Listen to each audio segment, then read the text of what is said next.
À l'invité de ce dimanche magazine, et nous retrouvons notre invité, M. Boreima, M. Faisal Boreima. Bonjour et merci encore d'être avec nous sur ce plateau. C'est moi qui vous remercie. Bonjour, M. Guivet. Alors, vous travaillez au Bureau international du travail comme spécialiste technique sur les questions d'emploi vert, de transition juste vers la durabilité environnementale. Avec nous, nous parlerons de l'initiative Action climatique, justement, pour l'emploi. Mais avant, quelques clarifications s'imposent. Votre domaine de compétences est étroitement lié aux solutions pour faire face au réchauffement de la planète, au changement climatique et à la dégradation de l'environnement, n'est-ce pas ? Oui, je tiens déjà à vous remercier pour cette occasion que vous offrez au BIT de parler de cette initiative. Je profite aussi pour souhaiter une joyeuse fête du travail, au monde du travail ivoirien, le 1er mai qui est la Journée internationale des travailleurs. Donc pour revenir à votre question, oui, et permettez-moi de faire un petit rappel historique. Allez-y.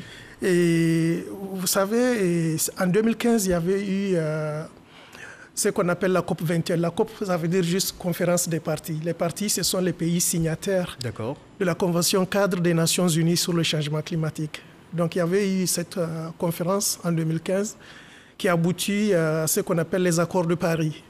Donc dans le cadre de ces accords de Paris, on est arrivé enfin à un consensus entre les pays signataires de cette convention sur la lutte contre le changement climatique. Donc les pays se sont engagés à réduire leur niveau d'émission de CO2 par rapport à une valeur de référence et de communiquer régulièrement là-dessus.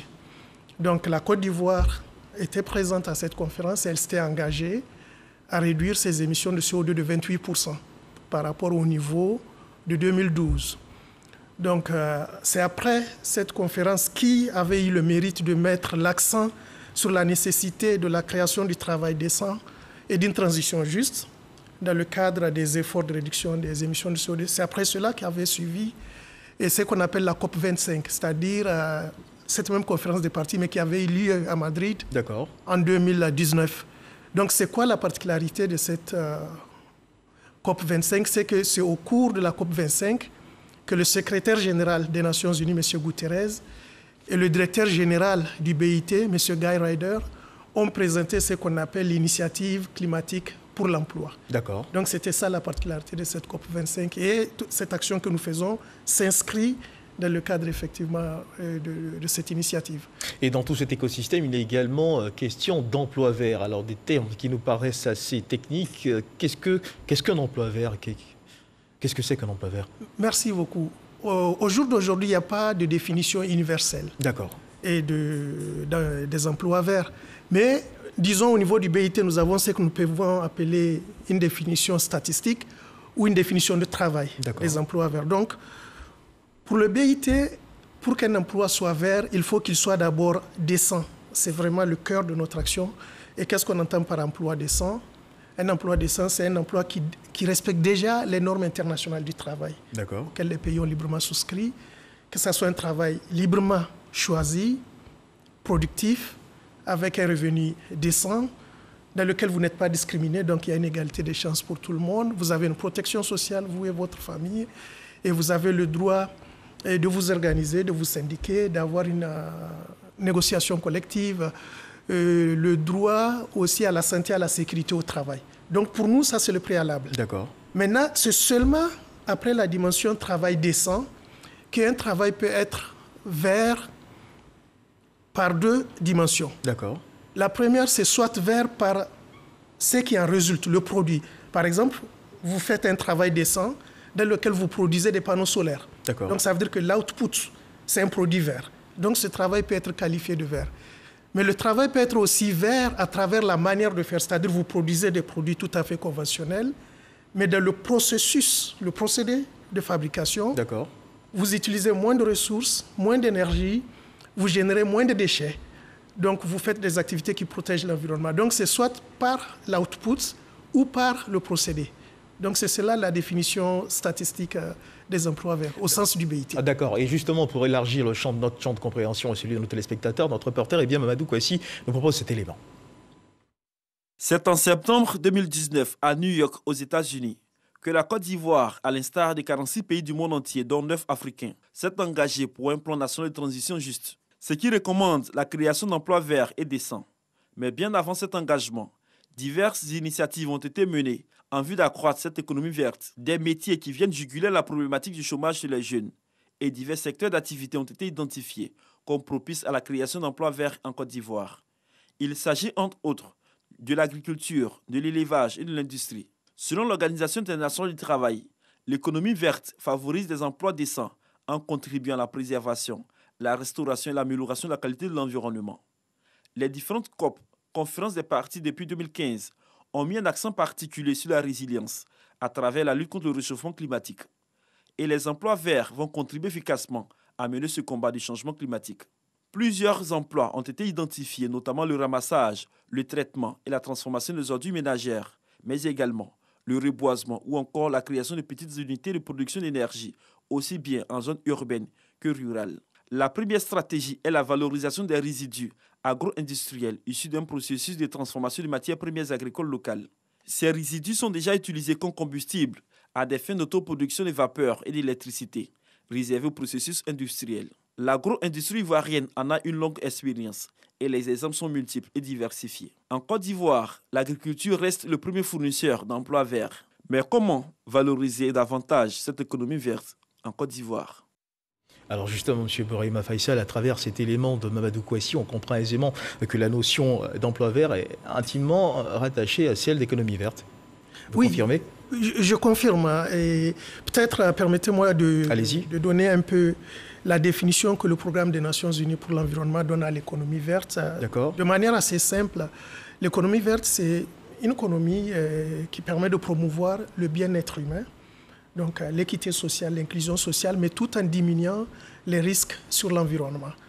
Donc, de manière assez concrète, c'est-à-dire que c'est une économie qui permet de faire des activités qui protègent la qualité des écosystèmes, qui réduisent les impacts sur l'environnement, mais en même temps, ça permet de créer de l'emploi décent, tout en faisant aussi de ce qu'on appelle l'inclusion sociale, c'est-à-dire on ne laisse personne sur le banc. Alors l'Organisation internationale du travail, l'OIT, a lancé le 22 avril dernier, à l'occasion de la journée de la Terre, l'initiative Action climatique pour l'emploi en Afrique. En quoi consiste-t-elle ? Merci pour cette question. Alors, encore un petit rappel, tout de suite j'avais parlé de la COP25, oui. Mais juste avant la COP25, il y avait eu un sommet sur le climat. D'accord. Et en 2019, sous l'égide, le patronat du secrétaire général des Nations Unies. Donc, pendant ce sommet, environ 46 pays se sont engagés à mettre en place des plans nationaux de transition juste. D'accord. Et parmi ces 46 pays, à l'époque, il y avait 9 pays africains. Aujourd'hui, il y en a une dizaine. Et puis, le nombre de pays a augmenté jusqu'à 50. Donc, à quoi consiste cette initiative ? Donc, c'est une initiative qui vise à accompagner les pays à mettre en place des plans nationaux de transition juste. D'accord. À quoi consistent ces plans nationaux de transition juste ? C'est avant tout de développer les capacités des experts nationaux et à développer leur expertise en termes d'analyse et de modélisation quantitative des impacts socio-économiques et des impacts en termes de création d'emplois, des actions climatiques. Donc, quand vous voulez formuler une politique climatique, il faudrait avoir les compétences pour savoir quel nombre d'emplois, que ce soit direct ou pas direct, vert ou pas vert, que je peux créer. Donc ça, c'est l'un des objectifs de cette initiative. 2, qui parle de transition juste, parle de la question des compétences. Donc, c'est d'aider les pays à mettre en place aussi des programmes de développement de compétences qui permettent de répondre à cette nécessité-là, de passer d'une économie conventionnelle vers une économie verte. Et en quoi cette initiative est-elle pertinente pour la Côte d'Ivoire ? Cette initiative, elle est pertinente pour la Côte d'Ivoire en ce sens que la Côte d'Ivoire fait partie déjà des pays africains, à l'instar du Ghana, du Sénégal, qui ont déjà développé une stratégie nationale de promotion des emplois verts. Donc, grâce à cette initiative, ça permettra à la Côte d'Ivoire d'aller aux prochaines étapes qui consisteraient à développer les capacités des experts nationaux sur ces questions d'analyse dont j'ai évoqué. Mais j'irai un peu plus loin parce qu'il était prévu, dans le cadre de ce programme, il y a un projet spécifique qui s'appelle la dimension sociale de la transition écologique qui couvre la Côte d'Ivoire, le Sénégal et le Nigeria. Et dans le cadre de ce projet, une plateforme de formation sur cette expertise-là sera créé et hébergé ici en Côte d'Ivoire. C'est quelque chose qui n'existe pas en Afrique francophone. Effectivement, oui. Donc, la Côte d'Ivoire va héberger cette plateforme qui permettrait non seulement aux experts ivoiriens, mais aussi aux experts de tous les autres pays francophones de venir se former sur ces questions d'analyse quantitative, de modélisation des impacts socio-économiques et des impacts en termes d'emploi de l'action climatique. Et justement, j'allais vous demander l'impact de cette transition écologique sur l'emploi en Côte d'Ivoire. La transition est toute trouvée. Absolument. Et au fait, cette transition est une vraie opportunité pour la Côte d'Ivoire en termes de création d'emplois. Peut-être juste pour être concret, et je vais vous donner des chiffres assez spécifiques. D'accord. Et aujourd'hui, nous sommes tous au courant, par exemple, du défi des déchets urbains, des déchets solides en milieu urbain. Mais avec à peu près 500 tonnes de déchets par an, il est possible de créer 6 emplois permanents qui vont de la collecte au tri, à la transformation, à l'administrateur qui gère l'unité. Donc, vous pouvez créer 6 emplois pour chaque volume de 500 tonnes. Donc, quand nous prenons les actions prévues et dans les conditions nationales déterminées de la Côte d'Ivoire, qui prévoient de traiter un certain nombre de volumes de déchets, c'est plus de presque 12 000, 11 800, presque 12 000 emplois qui pourront être créés. Et au niveau global, quand je prends tout ce qui est prévu en Côte d'Ivoire comme activité d'adaptation aux effets du changement climatique, lorsque les bonnes mesures seront prises, il serait possible de créer entre 580 000 à 870 000 emplois en Côte d'Ivoire. Ce qui est énorme pour l'économie nationale. Justement. Alors, et sur le sujet, le Bureau international du travail a appuyé le processus de développement d'une stratégie nationale de promotion des emplois en Côte d'Ivoire. Quelles seront les prochaines étapes ? Merci beaucoup. Donc, je tiens déjà à remercier nos partenaires, notamment le ministère de l'Emploi, le ministère de l'Environnement, avec qui ce processus de développement et de cette stratégie nationale de promotion des emplois verts a été fait. Maintenant, les prochaines étapes, c'est qu'il faudrait développer un plan de mise en œuvre. Parce que faire une stratégie, c'est une autre chose, mais il faut être capable de la mettre en œuvre. Donc, il y a un plan de mise en œuvre qui est en train d'être développé à l'instant où même je vous parle. Il y a une task force emploi vert qui a été créée en Côte d'Ivoire par différentes institutions nationales avec l'appui du BIT. Donc, cette task force est en train de développer à l'instant même ce plan de mise en œuvre. Après cela, il y aura un document de plaidoyer pour porter ce plan de mise en œuvre auprès de tous les acteurs concernés pour que tout le monde puisse se l'approprier. Il y aura un document de vulgarisation qui sera fait à cet effet. Il y aura une communication même en Conseil des ministres. Et après cela, on arrivera à la phase de concrétisation avec des projets spécifiques dans des domaines comme les compétences, comme l'extension de la couverture médicale et de la protection sociale aux porteurs d'initiatives vertes, et c'est là même ceux qui travaillent dans l'informel, par exemple. Monsieur Bourema Faisal, merci d'avoir été avec nous.